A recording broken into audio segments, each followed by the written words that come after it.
નમસ્તે વિદ્યાર્થી મિત્રો, હું છું ભાર્ગવ લાઠિયા. સ્વાગત છે તમારું આપણી આ એજ્યુકેશનલ એક્સપર્ટ યુટ્યુબ ચેનલ ઉપર.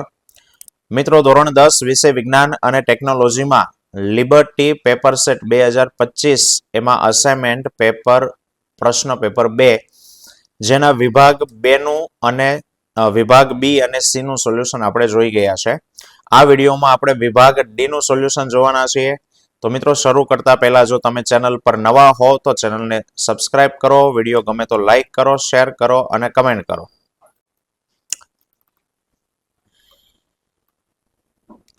ચાલો મિત્રો, તો વિભાગ ડી માં પહેલો પ્રશ્ન છે 47માં પહેલો કે ભાઈ તટસ્થીકરણ પ્રક્રિયા શું છે? સમીકરણ સહિત ઉદાહરણ છે તે આપો. તો મિત્રો, તટસ્થીકરણની વ્યાખ્યા કે ભાઈ એસિડ ની બેઝ સાથે અથવા તો બેઝ ની એસિડ સાથે પ્રક્રિયા કરીએ, એસિડ ની બેઝ સાથે અથવા બેઝ ની એસિડ સાથે પ્રક્રિયા કરીએ તો એ પ્રક્રિયાથી ક્ષાર અને પાણી સાથે બને. આ પ્રક્રિયાને તટસ્થીકરણ પ્રક્રિયા કહેવાય. સામાન્ય સમીકરણ લખવાનું બેઝ પ્લસ એસિડ અથવા પહેલા એસિડ રાખો પ્લસ બેઝ કરો તો પણ ચાલે. ઇટ ગિવ્સ ક્ષાર પ્લસ પાણી. બરાબર. કોમન ઉદાહરણ HCl, NaOH, it gives NaCl plus H2O, KOH plus H2SO4 તો K2SO4 plus H2O. બરાબર. 2 માર્ક્સ નો છે તો 2 ઉદાહરણ લખો તો ચાલે. NH4OH plus HCl તો NH4Cl plus H2O. ચાલો, બીજો 2 માર્ક્સ ની અંદર છે એટલે કે 4 ગુણમાં 2 આપ્યા છે. તો બીજો છે દ્રાણેન્દ્રિય સૂચક શું છે? ઉદાહરણ આપો. તો મિત્રો, વ્યાખ્યા આપી છે કે ભાઈ દ્રાણેન્દ્રિય સૂચક એટલે એવા સૂચકો પદાર્થો કે જે એસિડ અથવા તો બેઝની હાજરીમાં વાસ એટલે કે ગંધ પરિવર્તન કરતા હોય તો એને કહેવામાં આવે દ્રાણેન્દ્રિય સૂચક. ઉદાહરણો આપવાના કીધા છે. તો મિત્રો, ઉદાહરણ છે વેનીલા અર્ક છે, ડુંગળીનો રસ છે, લવિંગનું તેલ છે, તેને કહેવામાં આવે દ્રાણેન્દ્રિય સૂચકો. ચાલો, 48માં પહેલું છે બંધારણીય સમઘટકો એટલે શું? બ્યુટેનના સમઘટકો દોરો. તો મિત્રો, વ્યાખ્યા છે કે ભાઈ જે સંયોજનોના આણ્વીય સૂત્ર સમાન હોય પરંતુ બંધારણીય સૂત્ર જુદા જુદા હોય તો એમને એકબીજાના સમઘટકો કહેવાય. જેમ કે હેક્ઝેનના દોરવાના કીધા છે તો હેક્ઝેનનું અણુ સૂત્ર થાય C6H14. બરાબર. હવે એના દોરવા માટે મેં તમને અગાઉ શીખવાડેલું છે કે સાહેબ જેટલા કાર્બન હોય એટલા કાર્બનની આ પ્રમાણે શૃંખલા બનાવવાની. 6 કાર્બન છે તો 6 ની શૃંખલા બનાવવાની. બરાબર. અને દરેકને જેટલા ઘટતા હોય એટલા હાઇડ્રોજન આપી દેવાના. તો પહેલે અને છેલ્લે 3 આવે, વચ્ચે વાળા બધાને કેટલા આવે? 2. પણ આ જે કામ કરીએ છીએ આ કામ રફમાં કરવાનું અને નોટમાં આ પ્રમાણે છે તે લખી દેવાનું. બરાબર. CH3 CH2 CH2 CH2 CH2 CH3 આ હેક્ઝેન. પછી બીજો સમઘટક બનાવવા માટે એક ઓછી શૃંખલા બનાવવાની. તો 6 ની બનાવી હતી તો 5 ની શૃંખલા બનાવવાની. બરાબર. અને જે વધારાનો એટલે કે આપણે જોડવાના તો 6 કાર્બન છે પણ આપણે શૃંખલા 5 ની બનાવી તો જે છઠ્ઠો છે એને પહેલા અને છેલ્લા નહીં મૂકવાનો, વચ્ચે ગમે ત્યાં મૂકી શકો પણ જેટલી સંભાવના થતી હોય એટલી બનાવવાની. તો માનો કે સાહેબ અહીંયા મૂકી શકાય. બરાબર. કોઈ એમ કે સાહેબ મારે ત્યાં નથી મૂકવો, અહીંયા ત્રીજા ઉપર મૂકી શકાય. બરાબર. કોઈ કે ત્યાં નથી મૂકવો, ચોથા ઉપર મૂકી શકાય. તો મિત્રો, ચોથા ઉપર મૂકો કે બીજા ઉપર મૂકો એ બંને સેમ થાય. અહીંયા મૂકો કે અહીંયા મૂકો એ બંને સેમ થાય. બરાબર. એટલે ગમે એક છે તે દોરવાનો. તો આપણે અહીંયાનો રાખીએ તો જો થઈ ગયું આવડું આ નામ એનું 2 મિથાઇલ પેન્ટેન. બરાબર. હવે ત્યાંથી કાઢી અને અહીંયા મૂકો એટલે નવો સમઘટક થયો 3 મિથાઇલ પેન્ટેન. ચલો, 5 માં 2 ઓપ્શન આવ્યા. પછી 4 ની શૃંખલા બનાવો. તો 4 ની શૃંખલા બનાવવાની, 2 મૂકવાના છે તો વચ્ચેના 2 ની પાસે એક એક મૂકી શકાય. બરાબર. જો અહીંયા મૂક્યા છે, બાકીના ઘટતા એટલે હાઇડ્રોજન આપી દેવાના. અથવા તો એક જ કાર્બન પાસે બંને મૂકી શકાય. આ પ્રમાણે 4 ની શૃંખલા અને વચ્ચેના 2 છે એમાંથી એક જ જગ્યાએ બંને કાર્બન. તો આ પ્રમાણે 2,2 ડાયમિથાઇલ બ્યુટેન, આ છે 2,3 ડાયમિથાઇલ બ્યુટેન. તો બ્યુટેનના 5 સમઘટકો છે તે મળે. ચાલો, અને પછી છે તફાવત આપો સંતૃપ્ત હાઇડ્રોકાર્બન અને અસંતૃપ્ત હાઇડ્રોકાર્બન. તો મિત્રો, તફાવત અહીંયા ત્રણેયનો આપ્યો છે. જોઈ શકો છો તમે. સંતૃપ્ત ની અંદર જે આવે એ આલ્કેન કહેવાય. અસંતૃપ્ત ની અંદર આલ્કીન આલ્કાઇન આવે. બરાબર. આ સિવાય તમે વ્યાખ્યા લખી શકો. સંતૃપ્ત ની વ્યાખ્યા કે જે હાઇડ્રોકાર્બન સંયોજનમાં કાર્બન કાર્બન પરમાણુ વચ્ચે એકલ બંધ હોય તો તેવાને આલ્કેન કહેવાય.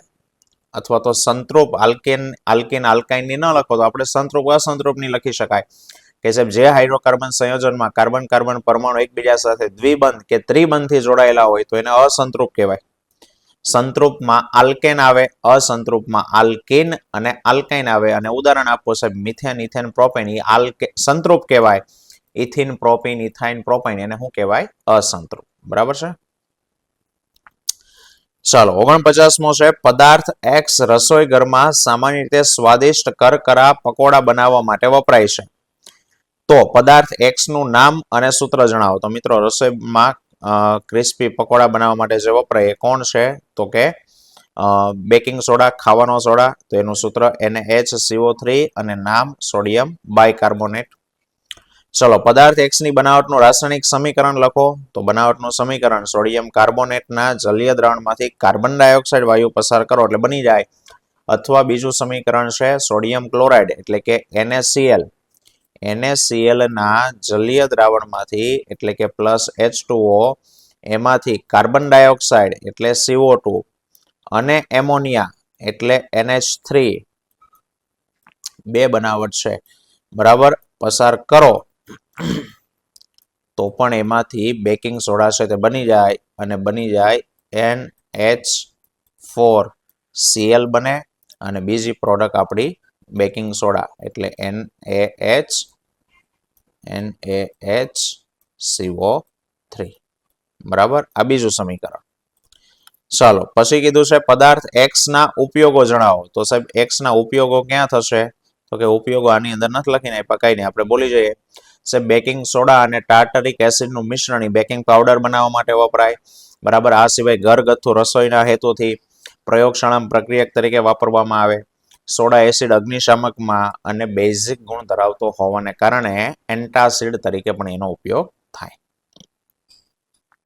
ચાલો ચુંબકીય ક્ષેત્ર શું છે અને ગજિયા ચુંબકની આસપાસ ચુંબકીય ક્ષેત્ર રેખા દર્શાવતી આકૃતિ દોરો અને ક્ષેત્ર રેખાના ગુણધર્મો લખો. ચાલો તો ચુંબકીય ક્ષેત્રની વ્યાખ્યા કે ભાઈ ચુંબકની આજુબાજુનો વિસ્તાર કે જ્યાં ચુંબકીય બળ અનુભવી શકાતું હોય તો એને ચુંબકીય ક્ષેત્ર કહેવાય. બરાબર છે. પછી તો કે આપણને ચુંબકીય ક્ષેત્રની જ વ્યાખ્યા પૂછી છે. પછી આકૃતિ કે સાહેબ ગજિયા ચુંબકના ચુંબકીય ક્ષેત્રની આકૃતિ શું થાય? તો ગજિયો ચુંબક બરાબર ઉત્તર ધ્રુવથી ક્ષેત્ર રેખા શરૂ થાય દક્ષિણ ધ્રુવ સુધી જાય. ચોપડીમાં આપી છે એ પ્રમાણે દોડ નાખવાની. આ પ્રમાણે માઉસથી દોરું છું મિત્રો એટલે વ્યવસ્થિત ન થાય. બરાબર તમને ચોપડીમાં આપેલી છે એ પ્રમાણે વ્યવસ્થિત ક્ષેત્ર રેખાઓ. ચાલો એની લાક્ષણિકતા શું છે? તો કે લાક્ષણિકતા છે પહેલી કે ભાઈ ચુંબકીય ક્ષેત્ર રેખા ઉત્તર ધ્રુવમાંથી નીકળે અને ચુંબકની બહારની બાજુ દક્ષિણ ધ્રુવમાં દાખલ થાય. જ્યારે અંદરના બાજુએ તે દક્ષિણ ધ્રુવથી ઉત્તર ધ્રુવની દિશામાં છે તે હોય. બરાબર દક્ષિણથી ઉત્તર તરફ હોય ક્યાં? અંદર. ચાલો આવી રીતે ચુંબકીય ક્ષેત્ર રેખા બંધ ગાળા રચે. આખું જે સર્કલ બન્યું એ બંધ સર્કલ બન્યું. બહારની બાજુએ ઉત્તરથી દક્ષિણ અને અંદર દક્ષિણથી ઉત્તર. બીજું તો કે ચુંબકીય ક્ષેત્ર રેખા જ્યાં પાસે હોય ત્યાં ચુંબકીય ક્ષેત્ર પ્રબળ હોય. તો ક્યાં પાસે હોય? ધ્રુવો પાસે. અને ચુંબકનો વચ્ચેનો વિસ્તાર છે ત્યાં ક્ષેત્ર રેખાઓ દૂર દૂર હોય. બરાબર તો ત્યાં ચુંબકીય ક્ષેત્ર કેવું હોય? તો કે નિર્બળ હોય. પછીનું છે કે સાહેબ ચુંબકીય ક્ષેત્ર રેખા હવે આજે જ લખ્યું છે ચોથો મુદ્દો. બરાબર પણ આ નહીં લખવાનો. એની જગ્યાએ બોલું છું કે ચુંબકીય ક્ષેત્ર સદિશ રાશિ છે. તેને મૂલ્ય અને દિશા બંને હોય. સાહેબ કઈ રીતે એની દિશા શોધી શકાય? તો કે ચુંબકીય ક્ષેત્ર રેખા પરના કોઈ બિંદુએ ચુંબકીય ક્ષેત્રની દિશા શોધવી છે તો એ બિંદુએ દોરેલા સ્પર્શકની દિશામાં હોય. બરાબર અને લખી નાખો તો કઈ વાંધો નહીં પણ એક આ વધારાનો લખવાનો. ચુંબકીય ક્ષેત્ર રેખાઓ ક્યારેય એકબીજાને છેદતી નથી. કેમ? તો કે સાહેબ બે ક્ષેત્ર રેખાઓ છેદે બરાબર તો એના છેદ બિંદુ પાસેથી બે સ્પર્શક દોરી શકાય અને જે તે બિંદુએ ચુંબકીય ક્ષેત્રની બે દિશાઓ દર્શાવે જે શક્ય નથી. બરાબર અને આ જે મુદ્દો ચોથો છે એ હકીકતમાં એની લાક્ષણિકતા ન આવે આગળ કીધો એમ એટલે ટોટલ મુદ્દાઓ 4 થાય પણ એમાં આવડો આ ચોથો છે તે નહીં લખવાનો. ચલો 51મો પ્રશ્ન છે શ્વસન એટલે શું? તેના પ્રકારો સમજાવો. તો તો મિત્રો શ્વસન કે ભાઈ પોષણની ક્રિયામાં ઉપયોગમાં લેવાયેલો જે ખાદ્ય પદાર્થ છે એનો ઉર્જા પ્રાપ્ત કરવા માટે ઉપયોગ થાય. વિવિધ સજીવો વિવિધ પદ્ધતિઓ ખોરાક ઉર્જા છૂટી પાડવા માટે વાપરે. બરાબર, પેલા વ્યાખ્યા શ્વસન કોને કહેવાય? તો કે સાહેબ ગ્લુકોઝમાંથી અથવા ખોરાકમાંથી ઓક્સિજનની હાજરી કે ગેરહાજરીમાં ઉર્જા મુક્ત થવાની ક્રિયા એને શ્વસન કહેવાય. શ્વસનના બે પ્રકાર. કેટલાક સજીવો ગ્લુકોઝના વિઘટન માટે ઓક્સિજનનો ઉપયોગ કરે છે એને જારક શ્વસન કહેવાય. બરાબર, અહીંયા ગ્લુકોઝની આગળ ગ્લુકોઝ. અને કેટલાક સજીવો ઓક્સિજનનો ઉપયોગ કર્યા વગર ગ્લુકોઝમાંથી ઉર્જા છૂટી પડે એને અજારક શ્વસન કહેવાય. મિત્રો જારક અને અજારક બંને શ્વસનની બે સ્ટેપમાં થતી પ્રક્રિયા છે. બરાબર, પરંતુ ઉર્જા મુક્ત કરવાની બધી અવસ્થાઓમાં જે પ્રથમ તબક્કો છે એ સેમ છે. શું થાય પ્રથમ તબક્કામાં? તો કે 6 કાર્બન પરમાણુ ધરાવતા ગ્લુકોઝનું વિઘટન થઈ અને 3 કાર્બન ધરાવતા પાયરુવેટની અંદર વિઘટન થાય. અને આ જે પ્રક્રિયા છે એ પ્રક્રિયા કોષ રસમાં થાય. બરાબર, જો અહીંયા આકૃતિમાં દેખાય 6 કાર્બન પરમાણુ ધરાવતો આ ગ્લુકોઝ વિઘટન પામી અને વચ્ચે પાયરુવેટ બને જેમાં 3 કાર્બન હોય. એટલે આ થયું પહેલું સ્ટેપ. જારક શ્વસન હોય કે અજારક શ્વસન આ બંને સ્ટેપ એમાં સરખા હોય.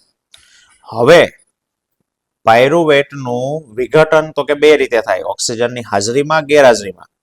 જો ઓક્સિજનની ગેરહાજરીમાં પાયરુવેટનું વિઘટન થાય તો આ પાયરુવેટનું વિઘટન ઓક્સિજનની ગેરહાજરીમાં તો ઈસ્ટની અંદર તો એમાં ઇથેનોલ બને, કાર્બન ડાયોક્સાઇડ બને અને ઉર્જા છૂટી પડે. પણ સાહેબ જો આપણા પ્રાણીઓના સ્નાયુઓમાં ઓક્સિજનના અભાવને કારણે એટલે કે પૂરતા પ્રમાણમાં ઓક્સિજન ન મળે, ઓછો મળે, તો એમાં પાયરુવેટમાંથી લેક્ટિક એસિડ બને અને ઉર્જા છૂટી પડે અને આ લેક્ટિક એસિડને કારણે આપણા સ્નાયુઓ એ જકડાઈ જાય. પણ જો પાયરુવેટનું જારક વિઘટન થાય, બરાબર, આ પ્રક્રિયા કણાભ સૂત્રમાં થાય ઓક્સિજનની હાજરીમાં, તો એમાંથી કાર્બન ડાયોક્સાઇડ, પાણી અને ઉર્જા છે તે મળે. બીજું કે અજારક શ્વસનની તુલનામાં જારક શ્વસનમાં ખૂબ વધુ છે તે ઉર્જા મુક્ત થાય. બરાબર, 4 માર્ક્સનો સવાલ શ્વસન અને એના પ્રકારો. ચાલો પછી છે નામ નિર્દેશન યુક્ત આકૃતિ દોરી હૃદયની આંતરિક સંરચના વર્ણવો. મિત્રો હૃદયની રચના છે તે લખવાની કીધી છે. તો હૃદયની આકૃતિ, બરાબર, ત્યારબાદ એની રચનાની વાત કરીએ. તો મિત્રો અહીંયા રચના નથી આપી, પરંતુ તમને એનું કાર્ય પદ્ધતિ આપી છે કઈ રીતે રુધિરનું વહન થાય તે. ચલો આપણે રચના એની બોલીએ કે સાહેબ મનુષ્યનું હૃદય પહેલા તો સ્નાયુલ અંગ છે, એમાં ક્યાંય હાડકા નથી, ફક્ત સ્નાયુથી બનેલું છે. બરાબર, બીજું તો કે દરેક વ્યક્તિનું હૃદય તેના હાથની મુઠ્ઠી જેવડું હોય છે. એનો આકાર શંકુ. કેમ શંકુ સાહેબ? ઉપરથી પહોળો અને નીચે જતા જાવ તો આમ સાંકડો છે તે થતો જાય એટલે એનો આકાર છે શંકુ. બરાબર, ત્યાર પછી તો કે સાહેબ મનુષ્યના હૃદયમાં 2 પ્રકારના રુધિરનું વહન છે તે થાય, શુદ્ધ રુધિર અને અશુદ્ધ રુધિર. અને આ બંને રુધિર એને મિક્સ થતા અટકાવવા માટે જ મનુષ્યનું હૃદય તો કે 4 ખંડોનું બનેલું છે. આ 4 ખંડો, બરાબર, આ જે લખ્યા એ 4 ખાના, આ એક, આ 2 ઉપરના, આ 2 નીચેના. જેમાં ઉપરના બંને ખંડો છે એને કર્ણક કહેવાય. બરાબર, અને નીચેના બંને ખંડો એને કહેવાય ક્ષેપક. ડાબુ કર્ણક અને ડાબુ ક્ષેપક આ બંને વચ્ચે અહીંયા વાલ છે, વાલ આવેલો છે. આ વાલ, એ વાલને કહેવાય દ્વિદલ વાલ. અને જમણું કર્ણક અને જમણા ક્ષેપકની વચ્ચે વાલ આવ્યો છે અહીંયા, એ વાલ એને કહેવાય ત્રિદલ વાલ. બરાબર, તો આ રીતે મનુષ્યના હૃદયની રચના, જેમાં કર્ણકોની દિવાલ એટલે કે ઉપરના ખાનાઓની દિવાલ પતલી હોય અને નીચેના ક્ષેપકોની રચના ક્ષેપકોની દિવાલ જાડી હોય. બરાબર, ચાલો પછી છે 53મો નામ નિર્દેશન યુક્ત આકૃતિ દોરી માનવ આંખ વિશે સમજાવો. માનવ આંખની નામ નિર્દેશન વાળી આકૃતિ. ચાલો તો માનવ આંખ વાળો સવાલ મિત્રો આમાં નથી આવ્યો, કઈ વાંધો નહીં. માનવ આંખ, તો મિત્રો આકૃતિ આપણને ચોપડીમાં આપી છે, બધા ભાગોના કાર્યો વિશે છે તે આપણે બોલવાનું. માનવ આંખ તો કે એક આંખનો ડોળો 2.3 સેન્ટીમીટર વ્યાસ ધરાવે છે. બરાબર, ત્યાર પછી એના મુખ્ય ભાગો કે સૌથી બહારનો ઉપસેલો ભાગ એ પારદર્શક પટલ કહેવાય. બરાબર, પછી આઈરિસ એટલે કે કનિનિકા, વચ્ચેનું છિદ્ર એ કીકી, પાછળનો ભાગ બહિર્ગોળ લેન્સ એટલે આંખનો લેન્સ, બરાબર, નેત્ર સિલિયરી સ્નાયુ અને રેટિના. કે સૌ પ્રથમ જે પ્રકાશ આવે પ્રકાશ તો કે કેવી રીતે, તો કે આપણી આંખમાં, ચાલો અહીંયા રફ આકૃતિ આપણે દોરીએ. આંખનો લેન્સ, અહીંયાથી ઉપસેલો ભાગ, અહીંયા માઉસથી નહીં વ્યવસ્થિત થાય મિત્રો, તમે આપી છે એમાં સમજી શકો છો, હું બોલતો જાઉં છું અહીંયા. ચાલો, સૌથી બહારનો ઉપસેલો ભાગ, આંખમાં આ રીતનો ઉપસેલો ભાગ છે તે હોય તો આ જે ઉપસેલો ભાગ છે એ કહેવાય પારદર્શક પટલ. બરાબર, જે તો કે આંખની અંદર જે પ્રકાશ દાખલ થાય એ સૌ પ્રથમ એના મારફતે દાખલ થાય. બરાબર, ત્યાર પછી તો કે સાહેબ પારદર્શક પટલની પાછળ આવેલો ઘેરો સ્નાયુમય પડદો, એટલે આ રીતની રચના તમને છે તે દોરીને આપેલી છે. તો આ જે બે ઉપર અને નીચે જે દોર્યા છે એ ઘેરો સ્નાયુમય પડદો હકીકતમાં આંખને સામેથી જોવે તો જે આંખનો આપણો રંગ છે, આ વચ્ચેનું છિદ્ર એ કીકી અને આ સાઈડનો જે ભાગ છે, બરાબર, એ કનિનિકા. તો કે કનિનિકા શું છે, તો કે પારદર્શક પટલની પાછળ આવેલો ઘેરો એટલે કે ઘાટા રંગનો સ્નાયુમય પડદો, બરાબર, જેનું કાર્ય છે તો કે કીકીને નાની મોટી કરવાનું. અને વચ્ચે તો કે રહેલી કીકી એની વાત કરીએ તો સાહેબ આ કનિનિકાની મધ્યમાં આવેલું પરિવર્તનશીલ છિદ્ર એને કીકી કહેવાય. બરાબર, હવે તો કે સાહેબ કીકી શું કરે, તો કે આંખમાં દાખલ થતા પ્રકાશની માત્રાનું નિયંત્રણ કરે. એટલે આંખમાં જો પ્રકાશ વધુ આવતો હશે તો કીકી નાની થઈ જાય, આંખમાં પ્રકાશ ઓછો આવતો હશે તો કીકી મોટી થઈ જાય. એટલે આંખમાં દાખલ થતા પ્રકાશની માત્રાનું નિયમન કરે કીકી. ચલો, પછી તો કે સાહેબ પાછળ હોય બહિર્ગોળ લેન્સ. તો આઈરિસ એટલે કનિનિકાની પાછળ આવેલા બહિર્ગોળ લેન્સ જેવી રચના એને આંખનો લેન્સ કહેવાય, જે નાજુક છે, સ્થિતિસ્થાપક, રેસામય, પ્રોટીનનો બનેલો છે, પારદર્શક. બરાબર, એનું કામ તો કે સાહેબ એની ઉપર જે પ્રકાશના કિરણો જાય એનું વક્રીભવન કરાવી અને એનું પ્રતિબિંબ ક્યાં રચે, તો કે નેત્ર પટલ ઉપર પ્રતિબિંબ છે તે રચે. બરાબર, એને જેને ઉપર અને નીચેથી પકડીને રાખ્યા છે એવા સ્નાયુઓ, ઉપર અને નીચેથી ઈ લેન્સ જેને પકડીને રાખ્યો છે એ સ્નાયુ એને સિલિયરી સ્નાયુ કહેવાય. સિલિયરી સ્નાયુનું કામ છે સાહેબ લેન્સને જાડો પાતળો કરવાનો. જ્યારે આરામની સ્થિતિમાં હોય સિલિયરી સ્નાયુઓ નોર્મલ સ્થિતિમાં ત્યારે આંખનો લેન્સ પાતળો હોય અને જ્યારે સિલિયરી સ્નાયુઓ ટેન્સ તણાવની સ્થિતિમાં આવે ત્યારે આંખનો લેન્સ છે એ જાડો બને. અને નેત્ર પટલ તો મિત્રો આંખની પાછળના ભાગ ઉપર આવેલો પડદો એને નેત્ર પટલ કહેવામાં આવે છે, જેની ઉપર વસ્તુનું વાસ્તવિક અને ઉલટું પ્રતિબિંબ રચાય. બરાબર, પણ તેની ઉપર આવેલા કોષો એ દ્રષ્ટિ ચેતા મારફતે માહિતીને મગજ સુધી પહોંચાડે અને મગજ એનું ઉલટું કરીને આપણને દર્શાવે એટલે આપણને વસ્તુ સતી દેખાય. ચલો, 54મા પ્રશ્નમાં પહેલો છે જૈવિક વિશાલન શું છે સમજાવો. ચલો મિત્રો, તો જૈવિક વિશાલન કે સજીવો તેમના ખોરાકની જરૂરિયાત માટે એકબીજા ઉપર આધાર રાખી અને આહાર શૃંખલા બનાવે. આ આહાર શૃંખલામાં ઉર્જા અને પોષક દ્રવ્યો એનું વહન ક્રમશઃ ઉપરના સ્તરે થવું જોઈએ. બરાબર, પણ જો નિવસન તંત્રના જૈવ ઘટકોમાં કોઈ અજૈવિક ઘટક પ્રવેશે તો ઉપરના સ્તરે એની સાંદ્રતામાં ક્રમશઃ વધારો થયા રાખે, ક્વોન્ટિટી એની વધતી જાય, કારણ કે વિઘટન ન થાય. ખાસ કરીને કૃષિ વનસ્પતિમાં વિવિધ રોગ અને કીટકોથી બચવા માટે જે જંતુનાશક રસાયણનો ઉપયોગ કરવામાં આવે છે, આ રસાયણો ભૂમિ અને પાણીના સ્ત્રોતમાં ભળે છે. બરાબર, અને ભૂમિ અને પાણીમાંથી તેઓ વનસ્પતિના શરીરમાં, ત્યાંથી તૃણાહારી માંસાહારીના શરીરમાં છે તે પ્રવેશે.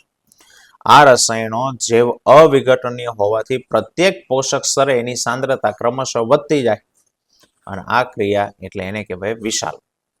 કોઈ પણ આહાર શૃંખલામાં મનુષ્ય ટોચ ઉપર છે અને એટલે આપણા શરીરમાં રસાયણનું પ્રમાણ સૌથી વધુ માત્રામાં હોય અને તેથી કૃષિ ઉત્પાદન મેળવવા માટે આવા રસાયણની આવશ્યકતા હોવા છતાં તેનો ઉપયોગ ઓછો કરવો જોઈએ. ચાલો, અને નીચે આપેલા પદાર્થોને જૈવ વિઘટનીય અને જૈવ અવિઘટનીય પદાર્થમાં વર્ગીકૃત કરો.